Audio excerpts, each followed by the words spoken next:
Hello everyone. Welcome to Spring Boot REST tutorial episode 10. This is my channel Proto Hub.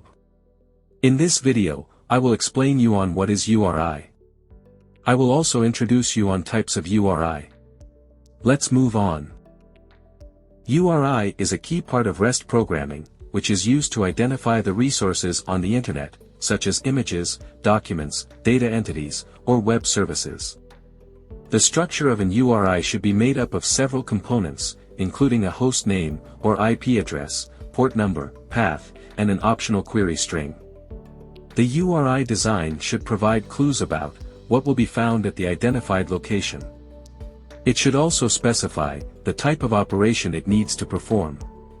It can be any HTTP method operations like put or post. Some of the examples of URI can be logging into bank website, ordering food online.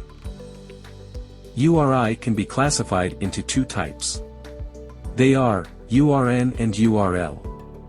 URN will uniquely identify a resource. URNs are used to identify resources in a permanent way, even if the resource is moved or no longer exists. On the other hand, URL has the information regarding fetching of resources from its location, which is used to identify the resource. Thus, in this video, I have explained you on what is URI and types of it. In the next video, I will explain you on what is URN with detailed explanation. Thank you.